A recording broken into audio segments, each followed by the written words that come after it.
full disclosure, I was supposed to have an ARC review for you today that I don't have because I have had to DNF 2 of the last 3 ARCs I've tried to read. It's fine. So we're gonna do something else today. We're going to do the mid-year book tag, and this was originally created by Earl Grey Books and Chami. I will link that below so you can see the original video along with the questions. And I'm just gonna talk about some books that I have liked, books that I'm excited for, and also some books that I haven't liked, because apparently that's where we are right now. There's been a few of those. It's been real sad. Also, my air conditioner will turn on and off in the background. I am not turning it off. It is literally 97 degrees here, so I'm really sorry if that bothers you, but my camera needs to not overheat.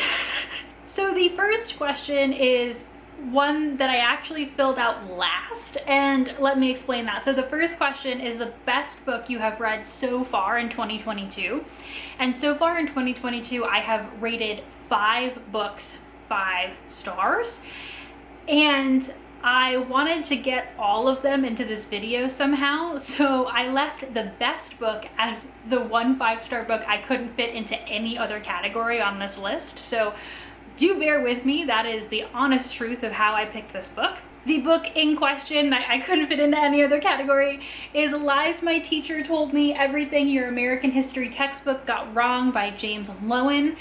This may not be exciting to anyone but me, but as someone who is doing her PhD work in history and history education, this book was absolutely mind-blowing to me. It is quoted in every single thing that I've been reading lately for my PhD studies, and so I knew that I had to read it, and it was just incredible.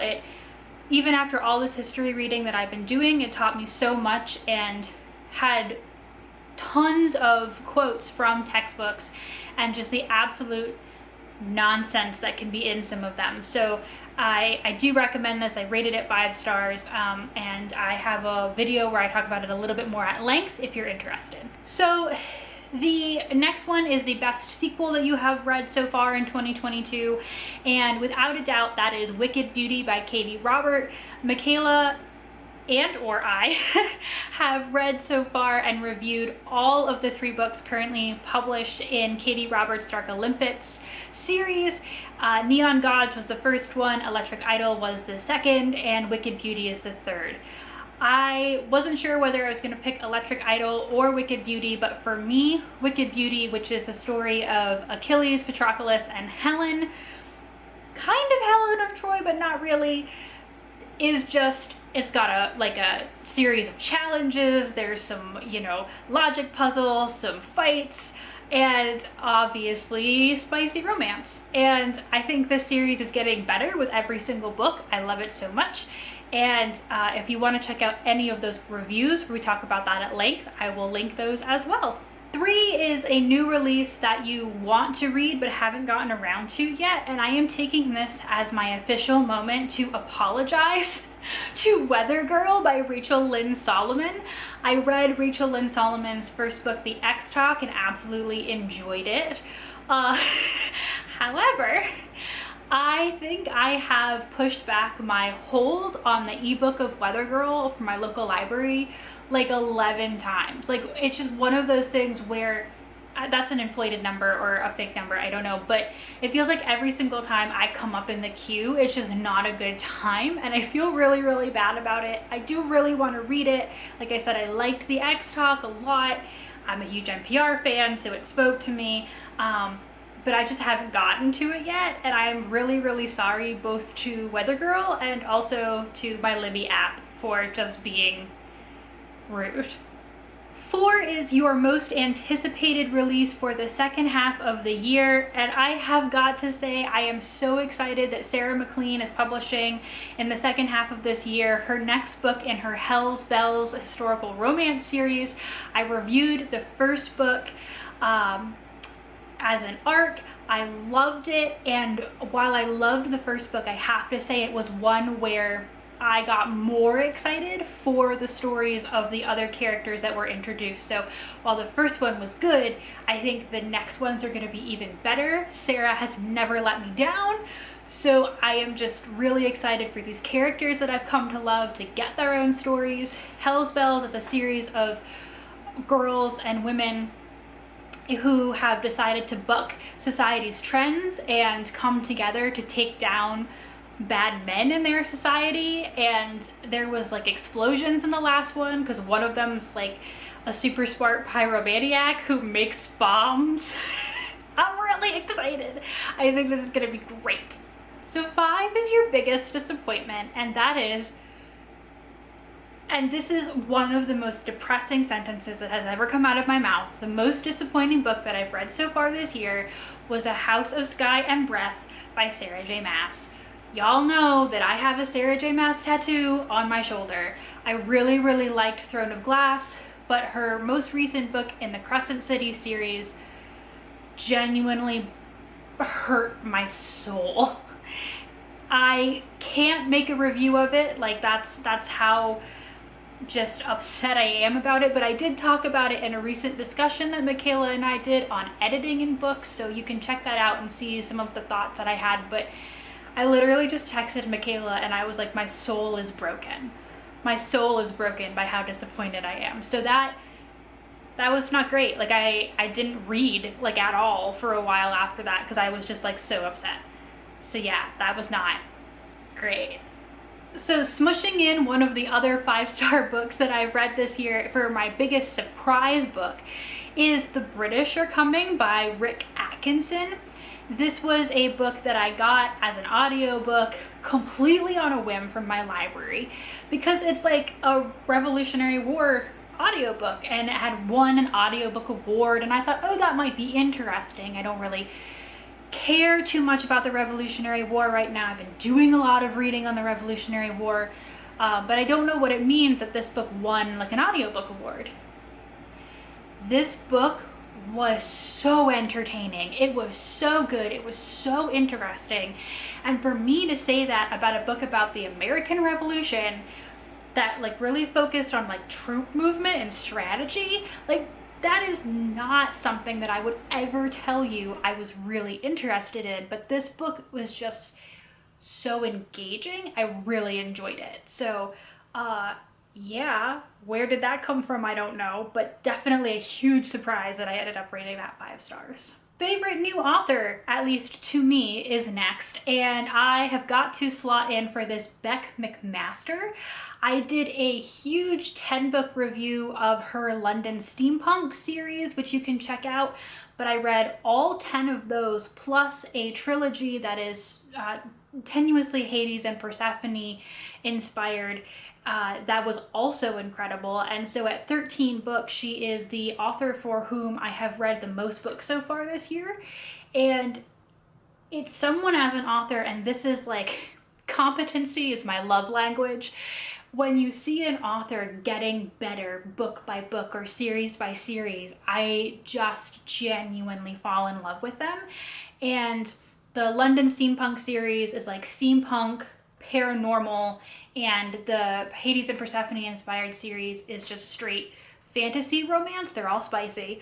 But every single series has just gotten better in writing quality, and that for me just, oh, chef's kiss.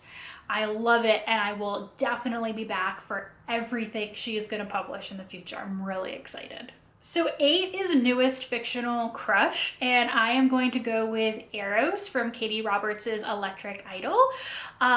This is again from that Dark Olympus series, but Eros is a guy who has done a lot of nasty things in his past. He has been an assassin or otherwise doing dark deeds for his mom, Aphrodite, and then he meets Psyche and just becomes the world's cutest cinnamon bun.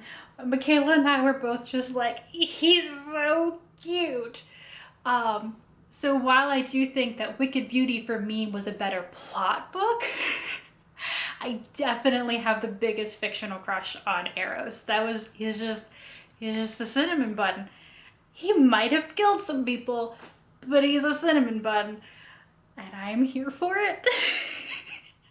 9 is your newest favorite character, and I didn't want to go back to a book that I've already talked about, so I'm going to talk about Laura from the Bridge Kingdom duology by Danielle Jensen.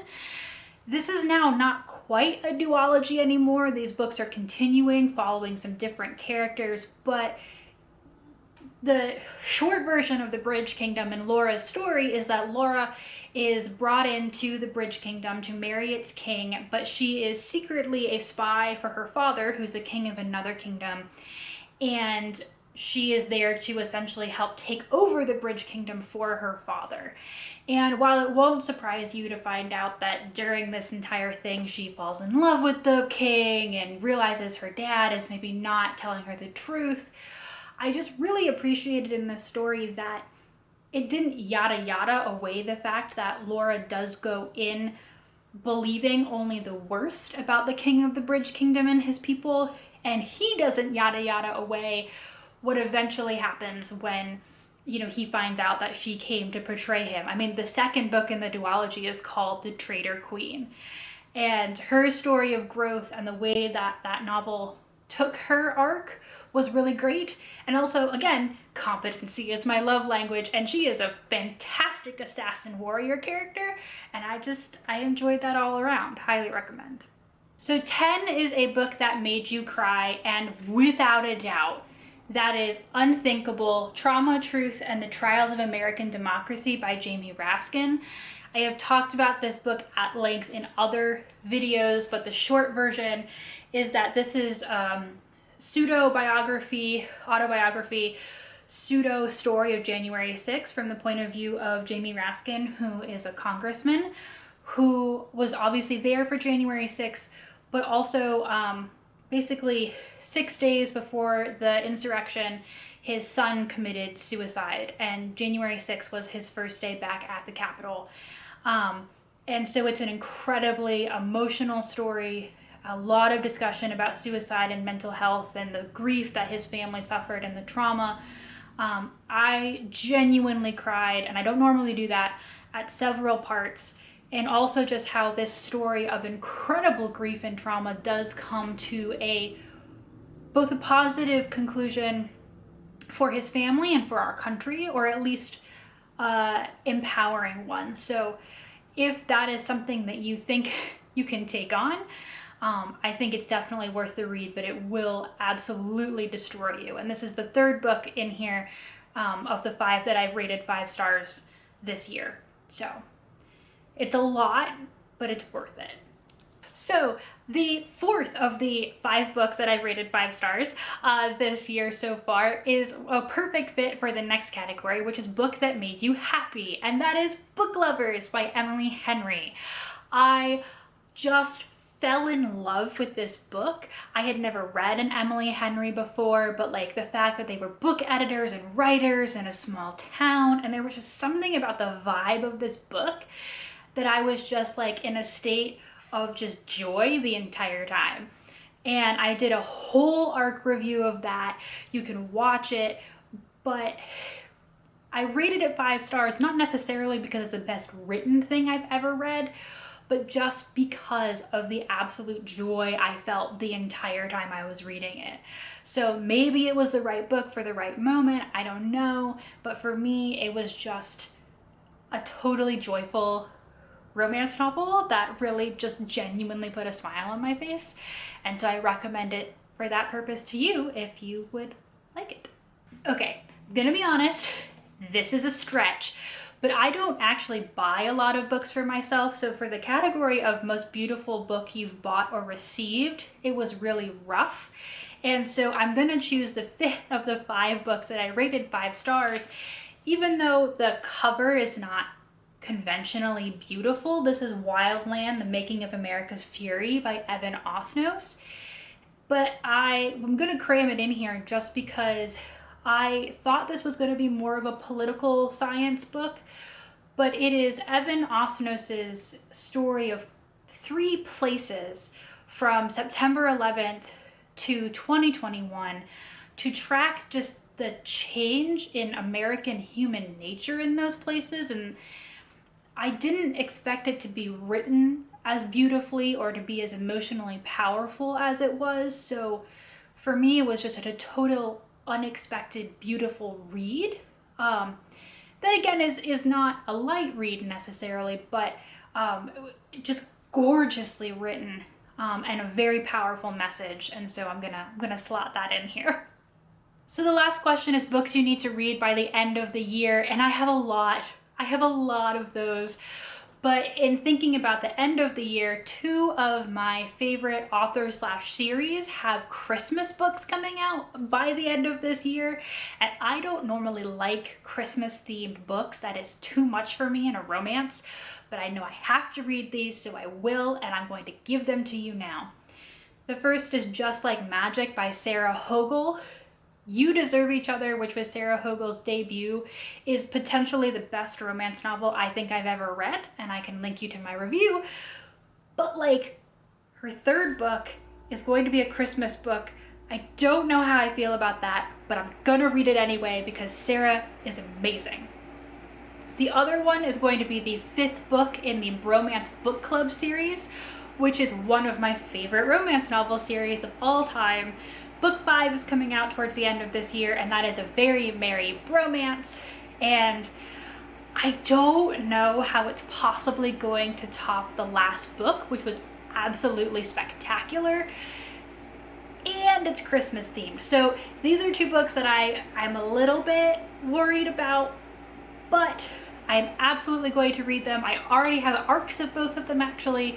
So hopefully, you know, in the months towards the end of this year, you will hear my thoughts.